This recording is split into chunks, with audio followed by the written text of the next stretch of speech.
Around 2700 BC, flames swept through thriving city in the Indus Valley. Twice, nobody invaded.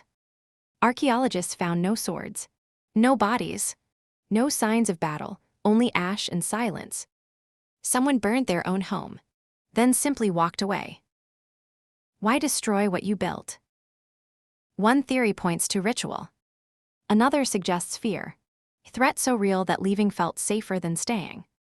Satellite scans later revealed something researchers never expected buried beneath the ruins.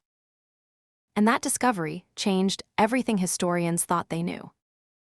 What forced an entire civilization to vanish? The evidence ahead is stranger than fiction. To understand the mystery, we have to step back from the flames and look at the world these people left behind.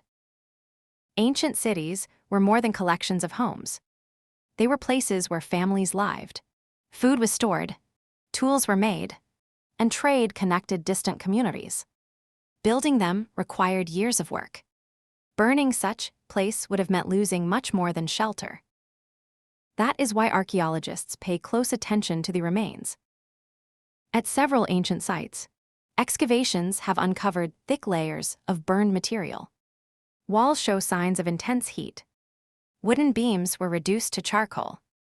Objects were left behind beneath the debris, suggesting that whatever happened came quickly. But there is an important problem. A burned city does not automatically mean its own people destroyed it. War can leave similar traces. Accidents can spread through crowded streets. Natural disasters can create fires as well. So researchers must look for patterns rather than jump to the most dramatic explanation. Then comes one of the most interesting clues. What happened after the destruction? If an enemy captured a city, we might expect survivors to return. If the fire was accidental, rebuilding would often follow once the danger passed. Yet at some sites, there are signs of long abandonment. That changes the question.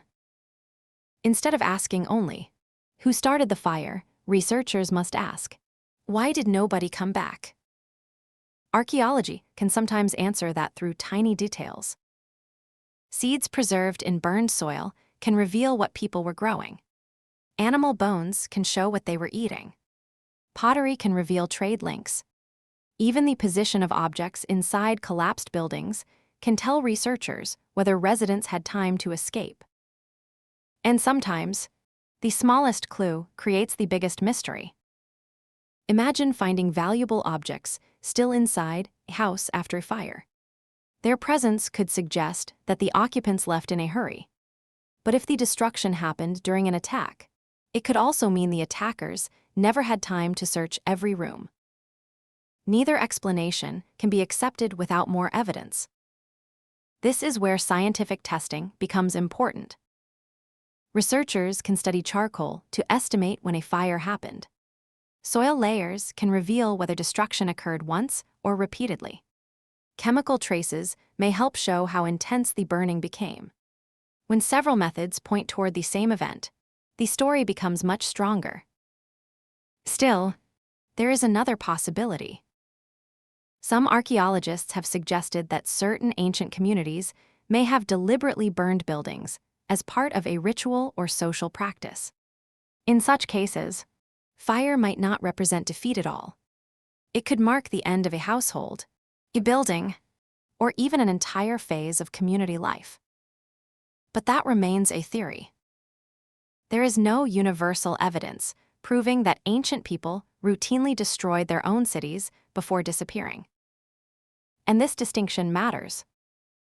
History is full of mysteries that become legends because people fill missing evidence with dramatic answers. Archaeology works differently. Researchers have to accept uncertainty when the evidence does not provide a clear conclusion. Yet the pattern remains difficult to ignore. Burned settlements, abandoned structures, objects trapped beneath collapsed walls. Piece by piece, these clues suggest that something serious happened to the people who lived there. Was it war? Climate pressure? A struggle inside the society? Or did several problems arrive at the same time, pushing an already fragile civilization beyond recovery? That final possibility may be the most unsettling. Civilizations rarely vanish because of one bad day.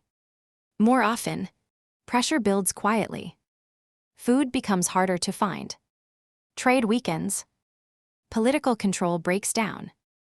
People leave one settlement, then another. By the time the flames appear, the real collapse may have already begun. And if that is what happened here, the fire was not the beginning of the mystery. It was the final chapter. Perhaps the greatest mystery is not who lit the flames, but why an entire way of life could reach a point where leaving became easier than rebuilding. The evidence still cannot answer everything. But every burned wall preserves a final message. Civilizations can disappear long before their ruins are forgotten. And sometimes, the ashes are only where the story begins. Subscribe for more evidence-based mysteries.